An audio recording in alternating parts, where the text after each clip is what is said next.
KIADB ಏನಿದೆ ಅದು ಈಗ ರೈತರ ಜಮೀನ್ ಮೇಲೆ ಕಣ್ಣು ಹಾಕಿರುವಂಥದ್ದು. ಆದ್ರೆ ರೈತ ಯಾರು ಕೂಡ ಜಮೀನನ್ನ ಕೊಡೋದಕ್ಕೆ ಒಪ್ಪಿಗೆ ಇಲ್ಲ. ಆದ್ರೂ ಕೂಡ ಬಲವಂತವಾಗಿ ಒಂದು ದಬ್ಬಾಳಿಕೆ ಮೂಲಕ ಜಮೀನನ್ನ ರೈತರಿಂದ ಕಿತ್ಕೊಳ್ಳುವಂತ ಕೆಲಸ ಆಗ್ತಿದೆ ಅನ್ನುವಂತ ಒಂದು ಆರೋಪಗಳು ಬಂದಿದೆ. ಈಗ ಖುದ್ದು ಸಾಕಷ್ಟು ಜನ ರೈತರುಗಳು ಬಂದಿದ್ದಾರೆ KIADB ಆಫೀಸ್ಗೆ. ಒಬ್ರು ರೈತರು ಇದ್ದಾರೆ ನಮ್ಮ ಜೊತೆಗೆ. ಸರ್, ತಮ್ದು ಎಷ್ಟು ಎಕರೆ ಹೋಗ್ತಿದೆ ಸರ್? ಸರ್, ನಮ್ಮದು 6 ಎಕರೆ 15 ಗುಂಟೆ ಹೋಗ್ತಾ ಇದೆ ಸರ್. ನಮ್ದು ಯಾವ ಏರಿಯಾ? ಎಲ್ಲ ಬಿದ್ಲೂರು ಸರ್.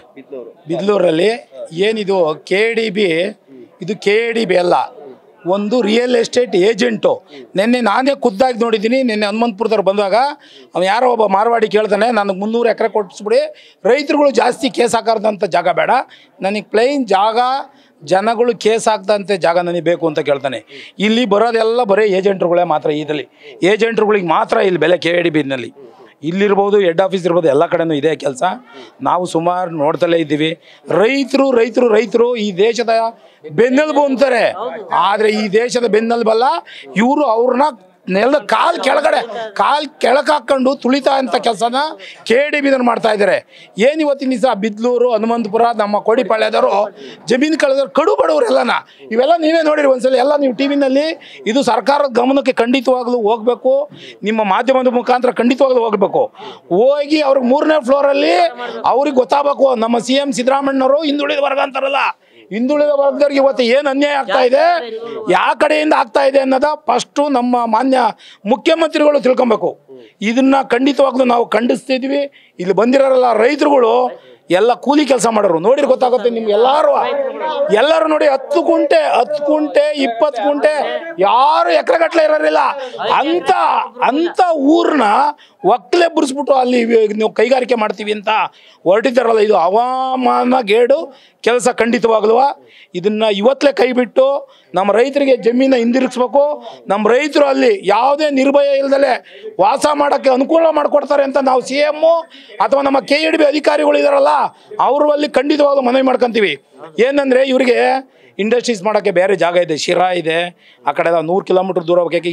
ನೋಡ್ರಿ, ಇವತ್ತಿನ ದಿವಸ ಬೆಂಗಳೂರಲ್ಲಿ ವಾಯು ಮಾಲಿನ್ಯ ಹೆಂಗಿದೆ ಅಂತ ಅಂದರೆ 60 ವರ್ಷಕ್ಕೆಲ್ಲ ಸತ್ತೋಗ್ತಾರೆ ಹಾರ್ಟ್ ಅಟ್ಯಾಕ್ ಆಗಿ. ನೀವು ನೋಡ್ತಲೇ ಇದ್ರೆ ಬೆಳಗ್ಗೆ ಆದರೆ TV ಪೇಪರಲ್ಲೆಲ್ಲನ ನಾವೇನಾದ್ರು ಜಮೀನು ಮಾಡಿ ಒಳ್ಳೆಯ ಆರೋಗ್ಯ, ಒಳ್ಳೆ ತರಕಾರಿ ಬೆಳೆದು ನಾವು ಬೆಂಗಳೂರು ಸಿಟಿ ಮಾರ್ಕೆಟ್ಗಾಗಲಿ ಹೆಸರುಘಟ್ಟಕ್ಕಾಗಲಿ ಕಳಿಸ್ತಾ ಇದ್ದೀವಿ.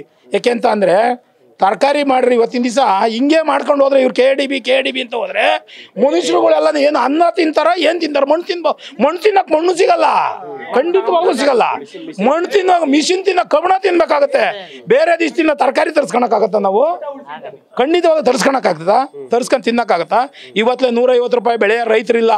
ಎಲ್ಲ ಫ್ರೀ ಭಾಗ್ಯ ಕೊಟ್ಟು ಒಬ್ಬಂದು ಕೂಲಿ ಕೆಲಸದವ್ರು ಸಿಗ್ತಾ ಇಲ್ಲ. ಆ ಕಾರ್ಯ ನಾವೆಲ್ಲ ಕೆಲಸ ಮಾಡ್ತಾ ಇದ್ವಿ. 1,500 ಅಡಿ ಕೊಡಿದ್ರೆ ಒಂದು ಬೋರಲ್ಲಿ ನೀರು ಬರ್ತಾ ಇಲ್ಲ. 1,200 ಅಡಿಯಿಂದ ನೀರು ಎತ್ತಿ ನಾವು ರೈತರು ಕೆಲಸ ಮಾಡ್ತಾ ಇದ್ದೀವಿ ಅಂದರೆ ಈ ಗೌರ್ಮೆಂಟು ಅಪ್ರಿಷಿಯೇಟ್ ಮಾಡಬೇಕು. ಕೆಲಸ ಮಾಡಿ ಏನೋ ತರಕಾರಿ ಬೆಳೆದು ನಮಗೆ ಸಪ್ಲೈ ಮಾಡ್ತಾರಪ್ಪ, ಒಳ್ಳೆ ಇದಕ್ಕೆ ತರಕಾರಿ ಕೊಡ್ತಾರೆ ಅಂತನ. ಇವತ್ತಿನ ದಿವಸ ಹೇಳ್ತೀನಿ ಕೇಳಿ, ಬಿದ್ಲೂರು, ಕೋಡಿಪಾಳ್ಯ, ನಮ್ಮ ಹನುಮಂತಪುರ ಇದೆಯಲ್ಲ, ಎಲ್ಲ ಕ್ಯಾಚ್ಮೆಂಟ್ ಏರಿಯಾ ನೋಡಿ. 3ನಲ್ಲೂ ಬರುತ್ತೆ, 4ನಲ್ಲೂ ಬರುತ್ತೆ. ಈ ಜಾಗನ ಮಾಡೋಕ್ಕೆ ಬರೋದಿಲ್ಲ. ಕುಮುದಾವತಿ ಮತ್ತು ಇನ್ನು ನದಿಗಳು ಹರಿಯೋ ಜಾಗ ನೋಡಿ. ಇಲ್ಲಿ ಬಿಟ್ಟರೆ ಸೀದಾ ನದಿಗೆ ಹೋಗುತ್ತೆ ನೀರು. ತಿಪ್ಪಣ್ಣಹಳ್ಳಿ ನೀರಿಗೆ ಹೋಗುತ್ತೆ. ತಿಪ್ಪಣ್ಣಹಳ್ಳಿಗೆ ಇವತ್ತಿನ ದಿವಸ ನಮ್ಮದ್ರ ಪಕ್ಕದಲ್ಲೇ ಏನು ಎತ್ತಿನಹೊಳೆ ಹೋಗ್ತಾ ಇದೆ. ಎತ್ತಿನಹೊಳೆ ಸಾವಿರಾರು ಕೋಟಿ ರೂಪಾಯಿ ಪ್ರಾಜೆಕ್ಟ್ ಅದು. ಎತ್ತಿನಹೊಳೆ ಹೆಂಗೆ ತೊಗೊಂಡೋಗ್ತಾರೆ? ಎಲ್ಲಿ ನೇತ್ರಾವತಿಯಿಂದ ತಗೊಂಡು ನಮ್ಮ ತಿಪ್ಪಣ್ಣಹಳ್ಳಿ ನೀರು ತೊಗೊಂಡೋಗ್ತಾವ್ರಲ್ಲ, ಅದೇನು ಅನ್ನೋದು ಇವ್ರಿಗೆ ಗೊತ್ತಾಗೋದಿಲ್ವ ಅಧಿಕಾರಿಗಳು ರಾಜಕೀಯ ನಾಯಕರಿಗೂ ಇರ್ಬೋದು. ಇದೆಲ್ಲ ಏನಂದರೆ ಸ್ವಾಮಿ, ಇದು ಪ್ರೀ ಪ್ಲ್ಯಾನು. ಯಾರು ತಗೊಳ್ಳೋ ಇವರು ಕಮಿಟ್ಮೆಂಟ್ ಆಗಿದ್ದಾರೆ. ಈ ಜಾಗನ ನಾವು ಎಲೆಕ್ಷನ್ ಟೈಮಲ್ಲಿ ನಮಗೆ ಏನೂ ಗೊತ್ತಿಲ್ಲ. ನಮ್ಗೆ ಯಾರಿಗೂ ಇಂಗ್ಲೀಷ್ ಓದಕ್ಕೆ ಬರಲ್ಲ. ಇಲ್ಲಿರೋರಿಗೆಲ್ಲ ಇಂಗ್ಲೀಷ್ ಓದಕ್ಕೆ ಬರಲ್ಲ. ಎಲ್ಲ ಪ್ರಜಾವಾಣಿ, ಕನ್ನಡಪ್ರಭ ತರಿಸ್ಕೊಂಡು ಡೆಕಾನ್ ನಾರಾಡೋದು ಅಡ್ವರ್ಟೈಸ್ಮೆಂಟ್ ಕೊಟ್ಬಿಟ್ಟು ಜಾಗನ ಹೊಡೆದಿದ್ದಾರೆ ಇವರೆಲ್ಲ. ಇವಾಗ ಒಂದೇ ಒಂದು ಮಾತು ಬರ್ತಾ ಇಲ್ಲ. ನಿನ್ನೆಯಿಂದ ರೈತರುಗಳು ಅವ್ರಗೋಳು ನೋಡೋಕ್ಕಾಗ್ತಾ ಇಲ್ಲ. ಇಲ್ಲಿ ಬಸ್ ಸೌಲಭ್ಯ ಇಲ್ಲ, ಗಾಡಿ ಮಾಡ್ಕೊಂಬತ್ತಾರೆ, ಊಟ ತಿಂಡಿ ಇಲ್ಲ. ಕಾಫಿಯನ್ನು ನಿನ್ನೆ ಕೊಡಿಸಿರೋ ಸಾಹೇಬ್ರೆ ಕೊಡಿಸಿರೋ, ಕಾಫಿ ಕುಡಿದ್ರೆ ಅಷ್ಟೇ. ಇನ್ನು ಈಗ ಅವ್ರಿಗೆ ಊಟ ತಿಂಡಿ ಬೇಡವಾ? ಶೌಚಾಲಯ ವ್ಯವಸ್ಥೆ ಎಲ್ಲ ಬೇಡವಾ? ಇಷ್ಟು ಜನ ಬರ್ತಾ ಇದ್ದಾರೆ. ಅವ್ರಿಗೆ ಏನಾರ ಒಂದು ವ್ಯವಸ್ಥಿತವಾಗಿ ರೈತರಿಗೆ ಏನಾರ ಒಂದು ಮಾಡಿ ಅವ್ರು ಅಹವಾಲ ಸ್ವೀಕರಿಸ್ಬೇಕು.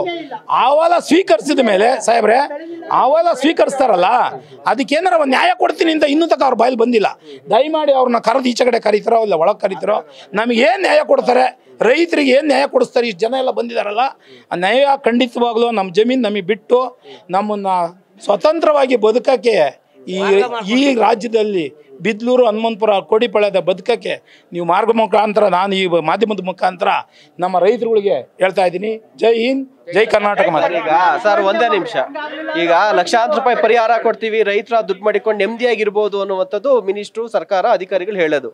ಸ್ವಾಮಿ ಒಂದ್ ನಿಮಿಷ ಸ್ವಾಮಿ ಇರಿ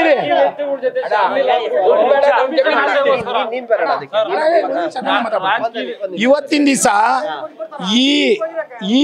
ಈ ರಾಜ್ಯದಲ್ಲಿರ್ಬೋದು, ಈ ನಮ್ಮ ಬೆಂಗಳೂರಿನಲ್ಲಿ ಅಕ್ಕಪಕ್ಕ ಯಾವುದೇ ಒಂದು ಜಾಗ ಇವತ್ತಿನ ದಿವಸ ನಾವು ತಗೊಬೇಕು ಅಂದ್ರೆ 3,000 ರೂಪಾಯಿ ಗಡಿಗಿಂತ ಕಡಿಮೆ ಸಿಗಲ್ಲ. ನಮ್ಮ ಬಿದ್ಲೂರು ಇರ್ಬೋದು, ಎಲ್ಲರ ಇರ್ಬೋದು. ರೈತ ಒಂದು ನೋಡಿ ಕೊಡೋ ದುಡ್ಡಿಗೆ 30-40 ಸೈಟಲ್ಲಿ ಒಂದು ಮನೆ ಕಟ್ಟಕ್ಕಾಗಲ್ಲ, ಸೈಟು ತಗೊಳಕ್ಕಾಗಲ್ಲ. ಇವತ್ತಿನ ದಿವಸ ಕೂಲಿ ಕೊಡೋಕ್ಕಾಗಲ್ಲ. 470 ರೂಪಾಯಿ, 480 ರೂಪಾಯಿ ಒಂದು ಮೂಟೆ ಸಿಮೆಂಟ್ ಇದೆ. ಕಂಬಿ ಬಂದು 70,000 ರೂಪಾಯಿ ಇದೆ.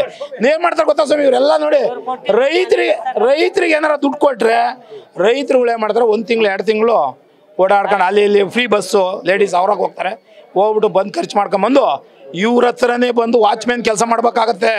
ಆ ವಾಚ್ಮ್ಯಾನ್ ಕೆಲಸ ಅವನೇ ಸರಿಯಾಗಿ ಕೆಲಸ ಮಾಡಿದ್ರೆ ಆಚರಣೆಗೆ ಆಗ್ತಾನೆ. ಇವತ್ತಿನ ದಿವಸ ಯಾರ್ದಾರ ನಮ್ಮ ಕರ್ನಾಟಕದವರಿಗೆ ನಮಗೆ ಉದ್ಯೋಗ ಕೊಡಬೇಕು ಅಂತ ಇದೆ, ಯಾವ್ದಾರ ಕಂಪ್ನಿಲಿ ಕರ್ನಾಟಕದಲ್ಲಿ 30% ಉದ್ಯೋಗ ಕೊಡ್ತಾವ್ರೆ ಅಂದ್ರೆ ಎಲ್ಲ ನಮ್ಮ ರೈತರ ಮಕ್ಕಳು ವಾಚ್ಮ್ಯಾನ್ ಕೆಲಸಕ್ಕೆ, ಆ ಕೆಲಸಕ್ಕೆ, ಈ ಕೆಲಸಕ್ಕೆ, ಕೂಲಿ ಕೆಲಸಕ್ಕೆ ಹೋಗ್ತಾ ಇದ್ದಾರೆ. ಅವ್ರ ಹತ್ರಕ್ಕೆ ಹೋಗ್ತಾರೆ. ಇವಾಗ ಏನು ನಾವು ಜಮೀನು ಕಳ್ಕೊಂತೀವಿ, ಆ ಜಮೀನು ಕಳ್ಕೊಂಡಂತ ವ್ಯಕ್ತಿ ತಗೆ ನಾಳೆ ನಾವು ಕೂಲಿಗೆ ಹೋಗಿ ಕೆಲಸ ಮಾಡ್ಬೇಕಂತ ಸಂದರ್ಭ ಖಂಡಿತವಾಗ್ಲೂ ಎಲ್ಲ ರೈತರುಗಳಿಗೂ ಬಂದೇ ಬರ್ತೈತೆ ಅಂತ ನಾನು ಘಂಟಾಘೋಷವಾಗಿ ಹೇಳ್ತಾ ಇದ್ದೀನಿ.